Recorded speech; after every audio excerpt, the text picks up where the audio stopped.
जय श्री राधा रानी सरकार की, जय श्री कृष्ण भगवान की। मंदिर श्री बंसी वाले महात्मा यूट्यूब चैनल की ओर से हम आप सभी भक्तों का हार्दिक अभिनंदन करते हैं। आज की इस वीडियो में साधारण जीवन से संबंधित बड़ी विशेष जानकारी हम आपको देने जा रहे हैं। आप सबके मन में और हमारे मन में कई बार ये आता होगा कि भगवान इस कलयुग में हमारी परीक्षा ले रहे हैं। कई बार जब जीवन में दुख, संकट, परेशानी, तकलीफ आते हैं या ऐसा ही कोई संयोग बनता है तो कोई भी आसानी से कह देता है कि भगवान हमारी परीक्षा ले रहे थे। कोई भी ये बात आसानी से कर देता है कि भगवान हमारी परीक्षा ले रहे थे।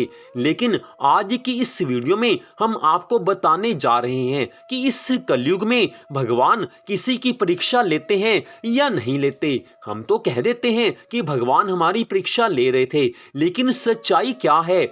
इस कलयुग में भगवान किसी की परीक्षा लेते हैं या नहीं लेते, इसके बारे में सारी जानकारी आपको हम यहाँ पर देने जा रहे हैं। तो आपसे एक निवेदन है कि आप सिर्फ एक लाइन या दो लाइन सुनकर वीडियो बंद मत कर देना। पूरी बात को आप ध्यान से सुनेंगे तभी आपको सारी जानकारी मिल पाएगी।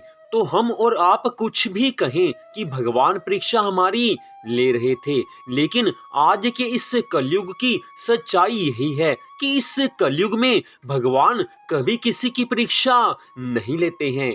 जी हाँ, इस कलयुग में भगवान किसी की परीक्षा नहीं लेते। परीक्षा उन लोगों की ली जाती है जो भगवान की भक्ति सच्चे मन से करते हैं, जिनका मन संसार में नहीं लगा होता। उनकी परीक्षा भगवान लेते थे, लेकिन आज के इस कलयुग में नहीं, सतयुग में, त्रेता युग में और द्वापर युग में उस समय लोगों का मन पूरी तरह से भगवान में लगा होता था। संसार से वो विरक्त रहते संसार में थे, लेकिन उनका मन भगवान में लगा होता था। लेकिन आज के इस कलयुग में हम सब लोग काम, क्रोध, मोह, लोभ, इन सब के जंजाल में ऐसे फंसे हुए हैं कि हमारा मन चाहकर भी भगवान की भक्ति में नहीं लगता। हम जो थोड़ी सी भगवान की भक्ति करते हैं तो अपने आप को बड़ा भक्त समझ बैठते हैं। जो भक्ति आज हम करते हैं और जो भक्ति पहले के लोग करते थे, पुराने युगों में लोग भक्ति करते थे, बड़ा दोनों में अंतर है। पहले लोग भगवान से प्यार करते थे, आज का प्यार संसार से होता है। संसार की वस्तुओं के लिए, संसार की कामनाओं को पूरा करने के लिए, अपने दुखों को दूर करने के लिए, भगवान से कुछ प्राप्त करने के लिए तो हमारी भक्ति होती है। तो ऐसी अवस्था में भगवान हमारी परीक्षा लेंगे भी तो क्या लेंगे? आजकल के जीवन का एक जीता जागता उदाहरण हम आपको दे रहे हैं। आज के इस समय में अधिकांश लोगों को यह भी नहीं पता कि श्रीमद् भगवद गीता में कुल कितने अध्याय हैं। लोगों को पता ही नहीं है कि गीता में कुल 18 अध्याय हैं। बहुत कम लोगों को ये पता होगा।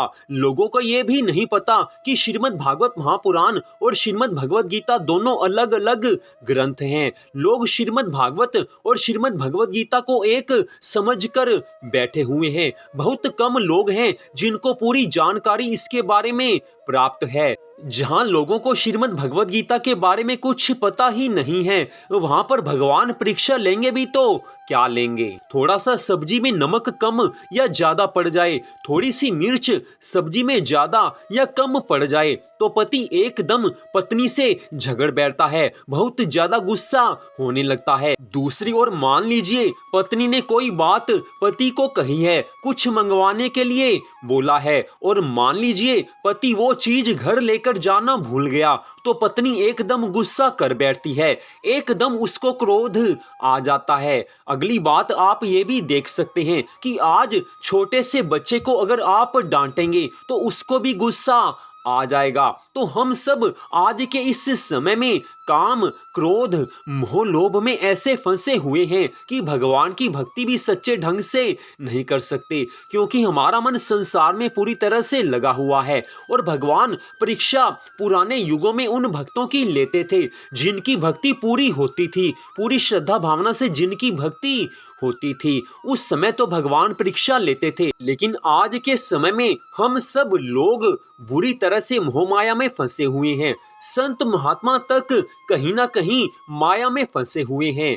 कोई सच्चे दिल से अपने दिल पर हाथ रखकर ये नहीं कह सकता कि मैं मोह माया में नहीं फंसा हुआ, मैं काम क्रोध मोह लोभ से सर्वथा छूट गया हूँ, इनसे मैं बचा हुआ हूँ, इनको मैं पार कर गया हूँ। कोई भी बड़े से बड़ा संत महात्मा भी ये नहीं कह सकता, क्योंकि इस कलयुग में काम क्रोध मोह लोभ ऐसी अनेकों चीजें हैं जो कि प्रत्येक प्राणी के पीछे लगी हुई हैं। इस कारण आज के इस कलयुग में भगवान कभी किसी की परीक्षा नहीं लेते हैं। आज के इस समय में हम सबको यही चाहिए कि हम तो सदा भगवान के चरणों में बैठे रहें, हृदय से भगवान को याद करते रहें, सदा ये माने कि हम भगवान के चरणों में बैठे हुए हैं, सदा भगवान के नामों का जाप करें। ऐसा मत सोचें कि भगवान हमारी परीक्षा ले रहे थे। भगवान इस कलयुग में कभी किसी की परीक्षा नहीं लेते हैं, और भगवान परीक्षा लेने पर आ जाएं